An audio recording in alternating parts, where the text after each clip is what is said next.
عزیز دوستو، زندگی بالکل سیدھی نہیں چلتی. اس میں بہت ساری جگہوں پہ سپیڈ بریکر بھی آتے ہیں، بہت ساری جگہوں پہ موڑ بھی آتے ہیں، بہت ساری جگہوں پہ اونچائی ہوتی ہے اور بہت ساری جگہوں پہ گہرائی ہوتی ہے. اللہ تعالیٰ نے مد و جزر انسانی زندگی کا حصہ رکھا ہے، لیکن اس مد و جزر کے ساتھ ساتھ جو فلسفہ ہے وہ یہ ہے کہ تم نے کام اچھے کرتے رہنا ہے. جو مقصود ہے تمہارا دنیا میں آنے کا کہ تم نے خیر کا کام کرنا ہے، بھلائی کا کام کرنا ہے، اچھائی کا کام کرنا ہے، یہ کام تم نے کرتے رہنا ہے.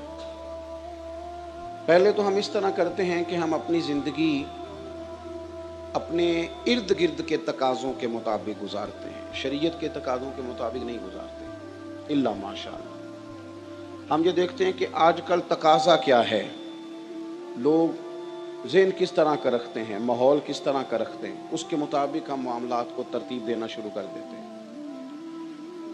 لوگوں کا مزاج اور مائنڈ سیٹ یہ بھی تبدیل ہوتا رہتا ہے وقت کے ساتھ. سب سے پہلے تو طے کر لیں کہ میں نے کوئی روز کی بنیادوں پر کوئی نہ کوئی بہترین عمل ضرور کرنا ہے، اس کو طے کریں. آپ دیکھیں کہ نبی پاک صلی اللہ تعالی علیہ وسلم نے جن لوگوں کی تربیت فرمائی تھی، ان لوگوں نے از اول تا آخر جو طے کیا نا، اس کی انہوں نے ڈیوٹی کی پوری. ہمارا یہ مسئلہ ہوتا ہے کہ ہم اپنا کام توجہ سے نہیں کرتے اور دوسرے کا کام پوری توجہ سے دیکھتے ہیں. ہمارے ملک کا سب سے بڑا مسئلہ نہ قانون کی بالادستی کا ہے، نہ ہمارے ملک کا سب سے بڑا مسئلہ معیشت اور معاشرت کا ہے. ہمارا سب سے بڑا مسئلہ یہ ہے کہ ہم اپنے کام کے ساتھ مخلص نہیں، کسی کے نہیں، اپنے کام سے. جو بندہ جو کام کر رہا ہے نا وہ صحیح کر کے کرے، اپنی ڈیوٹی. چلیں ایک مثال دیتا ہوں آپ کو میں. یہ مسجد کی تعمیر کرنے والا اگر اس کو صحیح کر کے تعمیر کر دے، بس وہ اپنا کام صحیح کرے، تو جتنے لوگ اس میں نماز پڑھیں گے ان سب کے لیے آسانی ہو گئی، ان کے لیے آسانی ہو گئی. کپڑا بنانے والا صحیح بنائے تو لوگوں کے جسم کے ساتھ وہ کپڑا انہیں راحت پہنچائے. سینے والا اگر صحیح کر کے سی دے تو سوسائٹی میں لوگوں کو کوئی جوڑا زیادہ دیر تک اس کے اندر وقت گزارنے کا موقع مل جائے. ہم اپنا اپنا کام صحیح کرنے لگ جائیں تو لوگ سکون میں آ جائیں. ہم چاہتے ہیں کہ سامنے والے کے کام میں دخل اندازی کریں، تو ٹھیک کر بھئی، تو اسے رہنے دینا. نبی پاک صلی اللہ تعالی علیہ وسلم نے صحابہ کرام علیہم رضوان نے جب پوچھا تھا نا کہ قیامت کب آئے گی، وہ ایک تفصیل ہے بخاری میں اس حدیث کی، اس تفصیل میں نہیں جاتا. تو عرض کی حضور قیامت کب آئے گی؟ فرمایا جب امانتوں کو ضائع کیا جائے.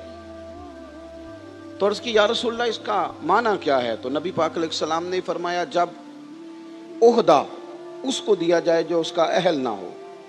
نااہلوں کے پاس جب عہدے آئیں گے تم قیامت کا انتظار کرنا. جو لوگ جس منصب پر ہیں جب وہ کام ہی نہیں کریں گے.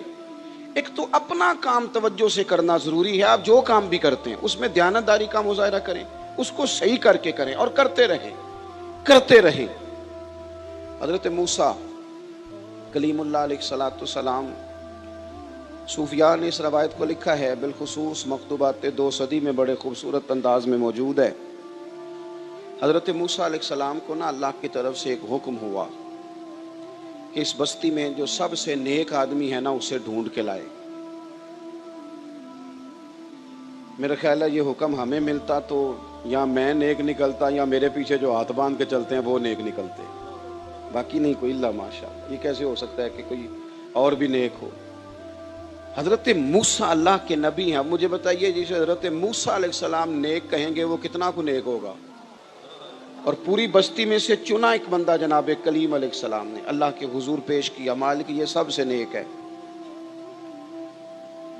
اب حکم ہوا کہ اس نیک کے ذمے لگائیں کہ بستی میں سے سب سے گناہگار ڈھونڈ کے لائے. اب یہ کام میرے اور آپ کے ذمے لگتا تو سارے گناہگار تھے، کوئی شے ٹھیک ہے ہی نہیں سرے سے. جس سے بھی آپ سنیں گے اس کے پاس کوئی منفی خبر ہی ہے، اللہ ماشاءاللہ. جو سب سے گناہگار ہے اسے ڈھونڈ کے لائیں. تو حضرت کلیم علیہ السلام نے حکم دیا، فرمایا بھائی تم نہ بستی میں سے سب سے گناہگار بندہ ڈھونڈ کے لاؤ. تو اس نے عرض کی حضور یہ کام بڑا مشکل ہے، میں نہیں کر سکتا، میرے والا نہیں. فرمایا نہیں آپ نہیں کرنا ہے.